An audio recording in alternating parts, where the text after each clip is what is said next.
ரசூலுல்லாஹி ஸல்லல்லாஹு அலைஹி வஸல்லம் அவர்கள் சொன்னார்கள், லைஸ மின்னா மன் லம் யர்ஹம் ஸகீரனா வ லம் யுவக்கிர் கபீரனா. யார் சிறியவர்களுக்கு அவர்களிடத்திலே அன்பு பாராட்டவில்லையோ, இரக்கமாக நடந்து கொள்ளவில்லையோ, அதுபோல பெரியவர்களுக்கு யார் கண்ணியம் செய்யவில்லையோ, மரியாதை செய்யவில்லையோ, அவர்கள் நம்மை சார்ந்தவர்கள் அல்ல என்று நபி அவர்கள் சொன்னார்கள். பெரியவர்களை மதிக்காதவர்களும் சிறியவர்களை, தன்னை விட சிறியவர்களின் மீது அன்பு பாராட்டாதவர்களும் நம்மை சார்ந்தவர்கள் அல்ல என்று நபி அவர்கள் சொன்னார்கள். இந்த இரண்டு நிலைகளையும் நாம் மிகுந்த கவனத்தோடு உள்வாங்கிக் கொள்ள கடமைப்பட்டவர்களாக நாம் இருக்கிறோம். நம்மை விட சிறியவர்களாக இருப்பார்களே, ஆனால் அவர்களிடத்திலே அன்பாகவும் அக்கறையோடும் பிரியத்தோடும் நாம் நடந்து கொள்ள வேண்டும். நம்மை விட வயதிலே மூத்தவர்கள், பெரியவர்கள், அவர்களிடத்திலே மிகுந்த மரியாதையோடும் கண்ணியத்தோடும் நாம் நடந்து கொள்ள வேண்டும்.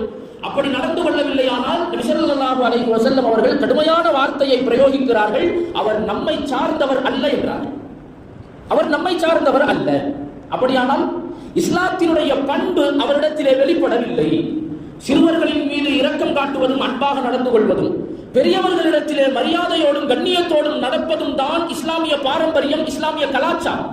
இது யாரிடத்திலே இல்லையோ அவர் நம்மை சார்ந்தவர் அல்ல என்றார்கள் ரசூலுல்லாஹி ஸல்லல்லாஹு அலைஹி வஸல்லம் அவர்கள். அருமையானவர்களே, இந்த மாறி வருகிற காலத்தில், நவீனத்தை நோக்கி நகர்ந்து கொண்டிருக்கிற இந்த யுகத்தில் நிறைய குணாதிசயங்கள், பண்புகள், குணநலன்கள் நிறைய மாறி போய்விட்டதை நாம் பார்க்கிறோம். ஒரு நேரத்தில் பெரியவர்களுக்கு முன்னால் சப்தத்தை உயர்த்தாத சிறுவர்கள், பெரியவர்கள் ஒரு சபையிலே இருக்கிறார்கள் என்றால் அந்த சபையிலே தன்னுடைய சப்தத்தை உயர்த்தாத இளைஞர்கள், சிறுவர்கள். பெரியவர்களுக்கு முன்னால் நம்முடைய சப்தம் உயர்ந்து விடக்கூடாது. பெரியவர்களிடத்திலே நாம் சப்தம் போட்டு பேசக்கூடாது. அவர்களிடத்திலே அவமரியாதையாக நடந்து கொள்ளக்கூடாது என்பதில் மிகுந்த கவனத்தோடும் மிகுந்த எச்சரிக்கையோடும் இருந்த சிறுவர்கள் அந்த காலம் மலையேறி போய்விட்டதாகவே நாம் கருத வேண்டிய சூழலில் தான் இன்றைய நவீன காலம் பயணித்துக் கொண்டிருக்கிறது. சஹாபாக்களினுடைய பண்பும் அப்படியாகத்தான் இருந்தது. பெரியவர்களுக்கு முன்னால் நாம் முந்திக் கொள்வதோ, அவர்களுக்கு முன்னால் சப்தத்தை உயர்த்துவதோ சஹாபாக்களே விரும்பாத ஒரு செயலாகத்தான் இருக்கிறது. ரசூலுல்லாஹி ஸல்லல்லாஹு அலைஹி வஸல்லம் அவர்களினுடைய சபை, நபி அவர்கள் சஹாபாக்களிடத்தில் ஒரு கேள்வி கேட்கிறாங்க. முஃமின்களுக்கு உதாரணமாக ஒரு மரத்தை சொல்லலாம். உறுதியான முஃமினுக்கு உதாரணமாக ஒரு மரத்தை சொல்லலாம். அதன் வேறு மிக ஆழமானது, மிக வலிமையானதாக இருக்கு.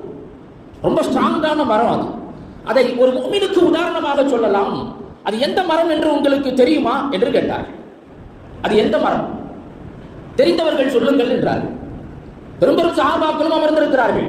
அபூபக்கர் ரலியல்லாஹு அன்ஹு, உமர் ரலியல்லாஹு அன்ஹு போன்ற பெரும் சஹாபாக்கள் இருக்கிறார்கள். அப்துல்லாஹ் பின் உமர் ரலியல்லாஹு அன்ஹு போன்ற சிறிய வயது சஹாபாக்களும் இருக்கிறார்கள். எல்லோரும் இருக்கவே நபி அவர்கள் கேட்கிறார்கள், முஃமினுக்கு உதாரணமாக சொல்லலாம் வலிமையான மரம் அது. அது எந்த மரம்? அது நிறைய மகசூலை தரக்கூடிய மரம். யாருக்காவது தெரியுமா என்று கேட்டார்கள். சஹாபாக்கள் எல்லோரும் சொன்னார்கள், அல்லாஹு வ ரசூலுஹு அலம். அல்லாஹுக்கும் அல்லாஹ்வுடைய தூதருக்கும் தான் அது வெளிச்சம். அல்லாஹுக்கும் அல்லாஹ்வுடைய தூதருக்கும் தான் தெரியும். பொதுவாக சஹாபாக்களை பொறுத்தவரை நபி அவர்களுடைய சபையிலே இருந்தால் ஆக மிக சர்வசாதாரணமான செய்தியாகத்தான் இருக்கும். சின்ன செய்தி எல்லாருக்குமே தெரியும். எவ்வளவு தெரிஞ்ச விஷயமாக இருந்தாலும் கூட நபி அவர்களுக்கு முன்னால் முந்திக் கொண்டு பதில் சொல்ல மாட்டார். இது சஹாபாக்களுடைய பண்பு. ரசூலுல்லாஹி ஸல்லல்லாஹு அலைஹி வஸல்லம் அவர்கள், நாம் வரலாற்றிலே படிக்கிறோம் அல்லவா, சஹாபாக்கள் குழுமி இருக்க நபி ஸல்லல்லாஹு அலைஹி வஸல்லம் அவர்கள் கேட்கிறார்கள், இது எந்த மாதம்? இது எந்த மாதம் என்று கேட்டார்கள். இது எந்த மாதம் என்று அவர்களுக்கு தெரியாமலா இருந்திருக்கும்? இது எந்த மாதம் என்று நம்மிடத்திலே கேட்டிருந்தால் உடனடியாக நாம சொல்லுவோம், இது என்ன மாசம்? சஹாபாக்கள் அந்த கேள்விக்கு கூட முந்திக் கொண்டு பதில் சொல்லாமல் அல்லாஹு வ ரசூலுஹு அலம், அல்லாஹுக்கும் அல்லாஹ்வுடைய தூதருக்கும் தான் வெளிச்சம். என்ன சொல்ல வர்றாங்க? சொல்றாங்க, ஒருவேளை இந்த மாதத்திற்கு புதிதாக ஒரு பெயரை நபி அவர்கள் சொல்ல போகிறார்களோ என்று நாங்கள் நினைத்தோம். அவர்களுடைய சிந்தனை ஓட்டத்தை நாம் பார்க்கிறோம். இது என்ன மாசம் அப்படின்னு கேட்டா நாம பதில் சொல்லுவோம். ஆனால் சஹாபாக்கள் கேட்பது யார் என்பதை கவனத்தில் கொண்டு பதில் சொல்லுகிறார்கள். கேட்பது ரசூலுல்லாஹ், அல்லாஹ்வுடைய தூதர். இங்க பதில் முக்கியம் அல்ல, நபி அவர்களுடைய அந்த முபாரக்கான நாவிலிருந்து வெளிவருகிற வார்த்தைகள் தான் முக்கியமானது. சொன்னாங்க, அல்லாஹு வ ரசூலுஹு அலம், அல்லாஹுக்கும் அல்லாஹ்வுடைய தூதருக்கும் தான் தெரியும். ஸல்லல்லாஹு அலைஹி வஸல்லம் அவர்கள் இது துல்காதா அல்லது துல்ஹஜ் மாதம் என்று சொன்னார்கள். சஹாபாக்கள் அல்ஹம்துலில்லாஹ். ஓகே, இது என்ன நாள் என்று கேட்டார்கள். அதற்கும் அதே பதில், இது சஹாபாக்களினுடைய பண்பு. அப்ப நபி ஸல்லல்லாஹு அலைஹி வஸல்லம் கேட்கிறாங்க, அந்த மரம் எது என்று உங்களுக்கு தெரியுமா? அதற்கும் அதே பதில், அல்லாஹு வ ரசூலுஹு அலைஹி. நபி ஸல்லல்லாஹு அலைஹி வஸல்லம் அவங்க சொன்னாங்க, அது பேரித்த மரம். பேரித்த மரம் அது வலுவான உறுதியான முஃமினுக்கான உதாரணமாக சொல்லலாம் என்று சஹாபாக்களுக்கு நபி அவர்கள் விடையை சொன்னார்கள். அந்த சபை முடிந்ததற்கு பிறகு உமர் ரலியல்லாஹு அன்ஹு அவர்களினுடைய மகனார் அப்துல்லா ரலியல்லாஹு அன்ஹு தன்னுடைய தந்தையிட்ட சொல்றாங்க. உமர் ரலியல்லாஹு அன்ஹு அவங்கள்ட்ட சொல்றாங்க, ரசூலுல்லாஹி ஸல்லல்லாஹு அலைஹி வஸல்லம் அவர்கள் கேட்ட கேள்விக்கான பதில் எனக்கு அப்பவே தெரியும். அந்த சபையில் இருக்கும் போதே எனக்கு அந்த விடை தெரிந்தது. உமர் ரலியல்லாஹு அன்ஹு அவங்க சொன்னாங்க, தெரிஞ்சிருக்குதுன்னு சொன்னதா அழகா சொல்லியிருக்கலாமே, அழகா சொல்லியிருக்க வேண்டியது தானே. அப்துல்லா ரலியல்லாஹு அன்ஹு அவர்கள் சொன்னார்கள், அந்த சபையிலே பெரும் பெரும் சஹாபாக்கள் இருந்தார்கள். அபூபக்கர் ரலியல்லாஹு அன்ஹு அவர்கள் இருந்தார்கள், உமர் ரலியல்லாஹு அன்ஹு அவர்கள் இருந்தார்கள். அவர்கள் எல்லாம் இருக்கிற சபையில், அவர்கள் மௌனமாக இருக்கிற சபையில் முந்திக் கொண்டு நான் பதில் சொல்வதை அவமரியாதையாக நான் கருதினேன். அதனால் நான் அமைதியாக இருந்தேன். அதனால் தான் நான் வாய்மூடி மௌனமாக இருந்தேன், பதில் சொல்லவில்லை என்று அப்துல்லாஹ் இப்னு உமர் ரலியல்லாஹு அன்ஹு அவர்கள் சொன்னார்கள்.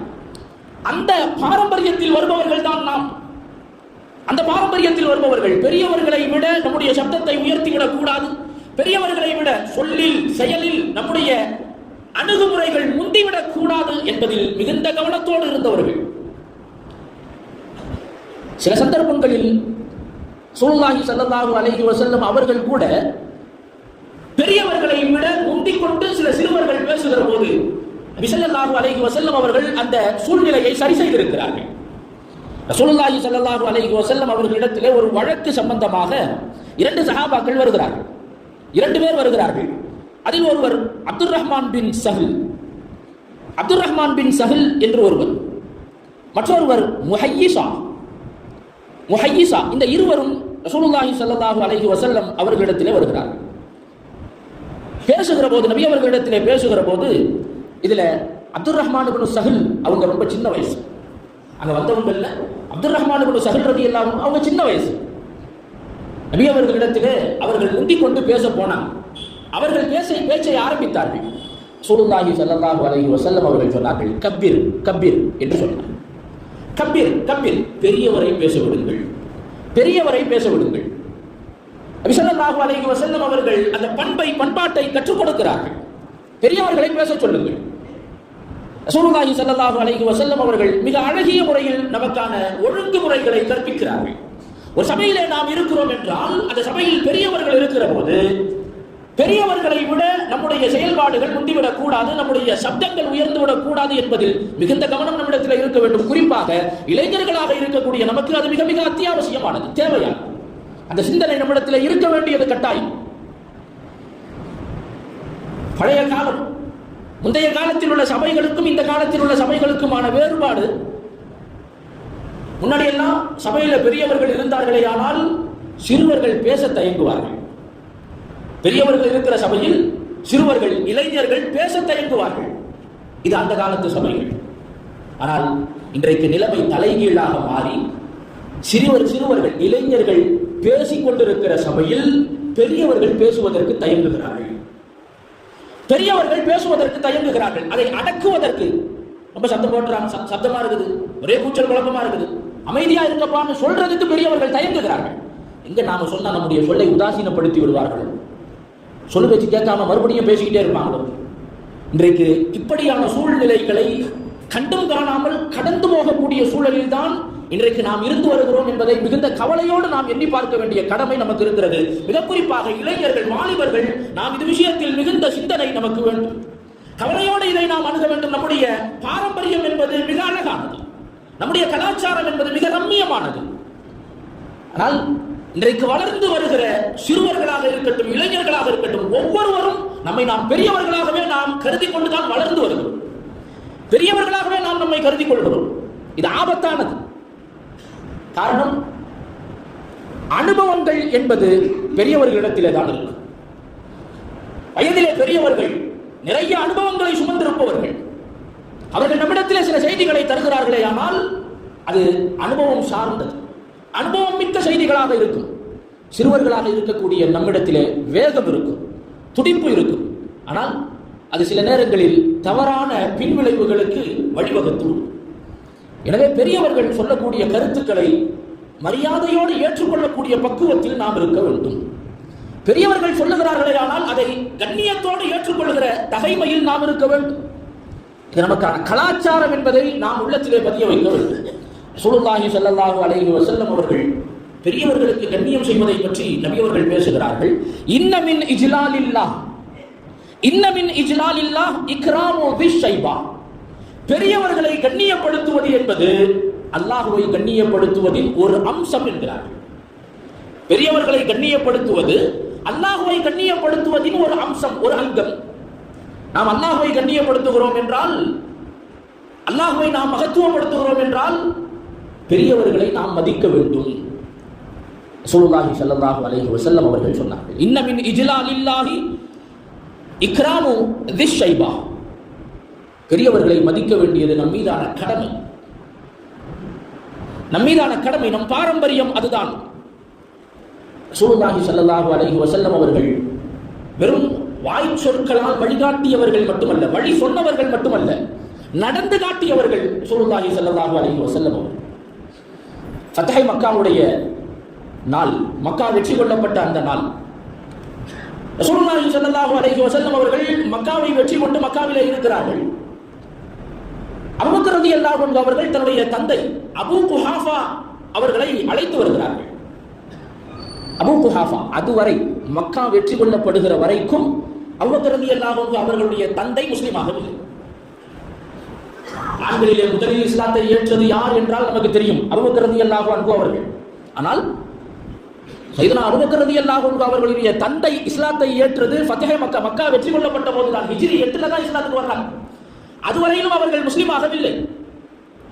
முஸ்லிம் ஆகாத நிலையில் அபூபக்கர் ரலியல்லாஹு அன்ஹு அவர்கள் தன்னுடைய தந்தையை நபி அவர்களிடத்திலே அழைத்து வருகிறார்கள். ரொம்ப வயசு முதிர்ந்தவர்கள், தள்ளாத வயது, கைத்தாங்களாக அழைத்து வருகிறார்கள். அதை பார்த்த நபி ஸல்லல்லாஹு அலைஹி வஸல்லம் அவர்கள் சொன்ன வார்த்தை, ஹல்லா தரக்த ஷைஹ ஃபீ பைத்திஹி. பெரியவங்களை அவங்க வீட்டிலேயே நீங்க விட்டுருக்கலாம்ல, நான் நேரில் வந்து பார்த்துருப்பேன். ஹல்லா தரக்த ஷைஹ ஃபீ பைத்திஹி. பெரியவங்க ஏன் சிரமப்படுத்தணும், வீட்டில் விட்டுருந்தா நான் வந்து பார்த்துருப்பேன்ல. எப்படிப்பட்ட பண்பாட்டை ரசூலுல்லாஹி ஸல்லல்லாஹு அலைஹி வஸல்லம் அவர்கள் கற்றுத் தருகிறார்கள்.